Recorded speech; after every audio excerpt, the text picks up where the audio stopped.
என்னை பற்றி நல்லா தெரிஞ்சவங்களுக்கு கண்டிப்பாக தெரிஞ்சிருக்கும். எனக்கு 2 பெண் குழந்தைகள்ன்ட்டு. எல்லாரும் எதிர்பார்த்தது என்னன்னு பார்த்தீங்கன்னா, 2வது வந்து பையன் பிறக்கும் அப்படின்னு சொல்லிட்டு நிறைய எதிர்பார்ப்புகள் இருந்துச்சு எல்லாருக்குமே. எனக்கு வந்து எப்படி இருந்ததா இல்லையான்னு தெரியல. எது பிறந்தாலும் ஓகேன்ற மாதிரி தான் இருந்துச்சு. ஆனால் என்னுடைய கணவர் வந்து ரொம்ப ரொம்ப ஆசைப்பட்டார்னு நினைக்கிறேன். ரொம்ப டிசப்பாயிண்ட் ஆகிட்டார். ஆனால் ஒரு விஷயம் மட்டும் எனக்கு புரியல.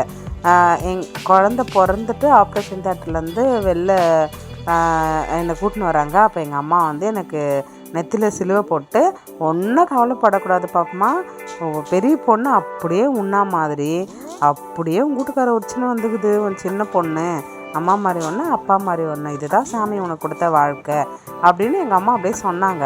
அவங்க சொன்னதுலேருந்து எனக்கு இது வரைக்குமே எதுவுமே ஏன் நம்மளுக்கு பையன் இல்லை, ஒரு பையன் இருந்திருக்கலாமே மனசுக்குள்ளே இருந்தாலும் அதிகமான ஆசைலாம் எனக்கு கண்டிப்பாக கிடையவே கிடையாது. ஏன்னா எங்கள் அம்மா அன்றைக்கி சொன்ன வார்த்தை, அதுக்கேற்ற மாதிரி இந்த ஷேரன் வந்து பார்த்திங்கன்னா அப்படியே அப்பா மாதிரியே இருக்கிறா.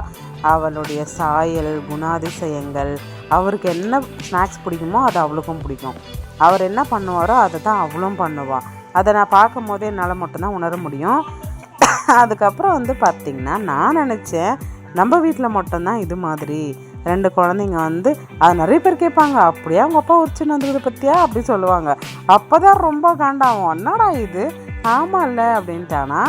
நம்ம வீட்டில் மட்டும் கிடையாது, நிறைய பேர் 2 பெண் குழந்தைகள் இருக்கிற வீட்டில், குறிப்பாக 2 பெண் குழந்தைகள் இருக்கிற வீட்டில் பெரிய பொண்ணு அம்மா மாதிரி இருக்குது, இந்த சின்ன பொண்ணுங்க அப்படியே அப்பா மாதிரியே இருக்குது. எல்லாமே அவங்களுடைய சொல், அவங்க பேசுகிறது, செயல் எல்லாமே. நீங்கள் அது மாதிரி ஃபேமிலியை பார்த்துருக்குறீங்களா? இல்லை உங்கள் வீட்டில் வந்து அது மாதிரி இருந்தால் மறக்காமல் கமெண்ட் பண்ணுங்கள். கமெண்ட் பண்ணுறதுனால இப்போ வந்து நான் அது பெரிய என்கொயரிலாம் பண்ண போகிறதில்ல. நான் பார்த்த நிறைய குடும்பங்களை, குறிப்பாக வந்து சதீஷ் தீபான்னு இருப்பாங்கல்ல, அவங்க ஒரு யூடியூபர் தான். அவங்க ஸ்டேட்டஸ், அவங்களுடைய யூடியூப் சேனல் எல்லாருக்குமே ரொம்ப பிடிக்கும், என்டர்டெயின்மெண்ட்டாக இருக்கும். அவங்க வீட்டில் கூட அப்படி தான், சின்ன பொண்ணு அப்படியே சதீஷ் மாதிரி இருக்கும், பெரிய பொண்ணு வந்து தீபா மாதிரி இருக்கும். அது மாதிரி தான் வந்து நிறைய ஃபேமிலியில் நடக்குது. என் ஃப்ரெண்டு வந்து 4 மாவடி போயிருந்தாங்க. அவங்க எப்பவுமே வந்து இந்த திறப்பு வாசி ஜபத்துக்கு அங்கேயே போயிடுவாங்க. அதை தான் வீடியோ எடுத்து போட்டிருந்தாங்க. Thank you to all. மறக்காமல் சப்ஸ்கிரைப் பண்ணுங்கள்.